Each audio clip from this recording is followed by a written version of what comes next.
फिर फोकस आपका वहीं पर ही होना चाहिए। तो the ball poem questions and answers, आपको इसको फोकस करना है। Why does the poet says I would not intrude on him, why does not he offer him money to buy the another ball. तो ऑथर क्यों नहीं उसे बोलते हैं कि दूसरी बॉल ले लो, या फिर ऐसा बोलते हैं कि पैसे ले जाओ और बॉल खरीद लो। तो यहाँ पर आंसर होगा इसका, आप चाहें तो ध्यान से सुन सकते हैं और बाद में खुद भी लिख सकते हैं, ऐसी कोई बड़ी बात नहीं है। The poet does not want to intrude so that the boy can अब यहाँ पर एक वर्ड आया है इंट्रूड। इंट्रूड का मतलब क्या होता है? सबसे पहली चीज़ तो ये है कि डिस्टर्ब करना है, बिना अधिकार के उसे डिस्टर्ब कर देना। तो वो एक तो डिस्टर्ब नहीं करना चाहते हैं और ये नहीं बोलना चाहते हैं so that the boy can get a chance to learn the real truth of life. He has to learn, उन्हें सीखना पड़ेगा। जीवन की सच्चाई ही यही है, चीज़ें आती है और चली जाती है। He has to learn to accept the loss of here the means of the most important the things in the relationship. जीवन में भी ऐसा ही होता है। जीवन इसी चीज़ का नाम है कि किस तरह से नई चीज़ें आती है, पुरानी चीज़ें चली जाती है। तो नई चीज़ों का आना और पुरानी चीज़ों का चले जाना, यही जीवन की सच्चाई है। मित्र इसी तरह से अपने जीवन में आते हैं और चले जाते हैं, तो ये भी जीवन की एक सच्चाई है। तो सच्चाई को आप बदल नहीं सकते हैं, सबसे पहली चीज़ तो ये है। तो इसी तरह हमें जीवन की सच्चाई को एक्सेप्ट करना पड़ेगा कि चीज़ें कोई भी हो लाइफ में परमानेंट नहीं रहती है। इस चीज़ को आपको अगर एक्सेप्ट कर लिया आपने, तो जीवन में कभी भी आपको प्रॉब्लम नहीं होगी। क्वेश्चन नंबर 2 है, इसमें लिखा हुआ है 3 डॉट देकर, staring down all his young days into the harbour where his ball went, do you think the boy has had the ball from the long time? Is it linked to the memories of days when he played with it? अब क्या है, जब जब वो उस ball से खेला है, जब जब वो उस बॉल से खेला है, तब के दिन उसको याद आ रहे हैं कि काश मैं पहले दिन ऐसे खेला था, दूसरे दिन ऐसे खेला था, इतने पैसे में ख़रीदी थी। तो सारी उसकी जो मेमोरीज़ है वो रिटर्न हो रही है। Yes, we can say that the boy had the ball for a very long time. It line itself describe how the boy recalls those days when he used to play with it. जब वो उन दिनों को याद करता है, recall का मतलब होता है पुनः याद करना, उन दिनों को जब वो उस बॉल से खेला करता था। The ball was surely linked to some sweet memories of his playing with the ball. Question number 3 पे आ जाते हैं, उसकी स्वीट मेमोरी मतलब बॉल से खेलने की किस तरह से जुड़ी हुई थी वो।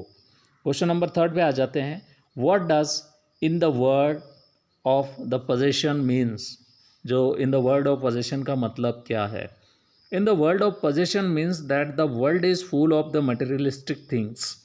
जीवन में हमको हर कुछ चाहिए ही रहता है। मटेरियलिस्टिक चीज़ों का मतलब होता है जो हम खरीद के ला सकते हैं, मटेरियल जो सामग्री।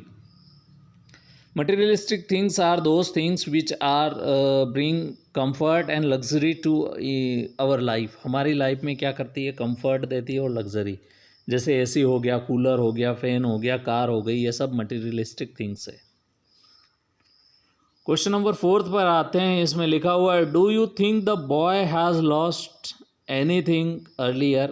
क्या आपको लगता है कि बॉय ने कभी भी लाइफ में कोई चीज़ें पहले भी मिस की है? Pick out the word that suggest the answer.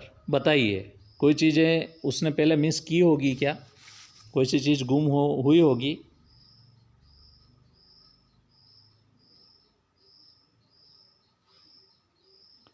Answer है इसका the line of the poem, now he senses his first responsibility, helps us to know that the boy has not lost anything before. इस line से ये पता लग रहा है कि बॉय ने पहले कभी भी कोई सी चीज़ जो मिस नहीं की होगी. Now come to the another question. What does the poet says the boy is learning from the loss of the ball? Try to explain this in our own words. तो इस लाइन का मतलब क्या है, क्या मतलब है इसका, ये पता करने की कोशिश करेंगे हम कि किस तरह से इस लॉस का मतलब होता है, क्या उसने और भी लॉस किया. आप बताइए, आप में से कोई किसी को अगर पता हो तो आप बताइए.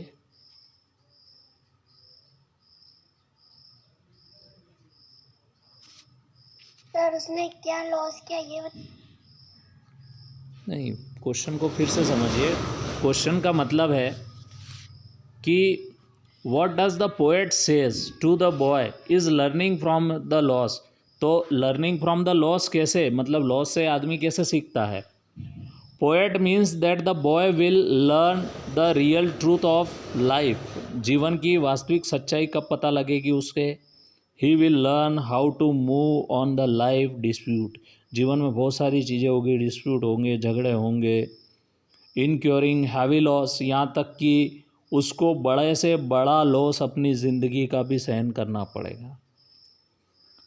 Everyone experiences his this in his or her life. जीवन में बड़े बड़े अनुभव उसे होने हैं. एक समय आएगा कि उस बच्चे को अपने पेरेंट्स को भी खोना पड़ेगा. बोल तो बहुत छोटी चीज़ हो गई, सही है ना. बहुत सारे लोगों ने अपने पेरेंट्स को खोया है इस कोरोना काल में. तो उसको भी एक दिन इस चीज़ को भी अनुभव करना पड़ेगा, क्योंकि संसार में कोई चीज़ परमानेंट नहीं है.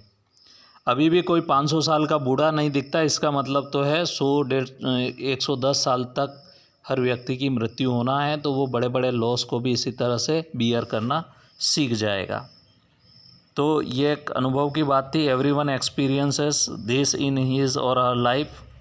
The loss either the something or the someone. The harsh reality of that the thing never comes back. चीज़ें वापस नहीं आती. The people strong enough to live their life accepting the truth of the life. जीवन की सच्चाई को ही स्वीकार लेना ही ट्रूथ है. जीवन में जो लॉस है उसे एक्सेप्ट करना ही जीवन की सच्चाई है, और यही ट्रूथ है, और यही अंतिम सत्य है कि नुकसान सबका होता है. हमें हमारा नुकसान ज़्यादा बड़ा दिखता है, दूसरों का नुकसान कम दिखता है. तो इस गलतफहमी से बाहर निकलना है, और हमें यह एक्सेप्ट करना है कि जो है हर व्यक्ति कुछ न कुछ अपने जीवन में खोता रहता है. हर व्यक्ति अपने जीवन में जो है वो नुकसान को भुगतता है.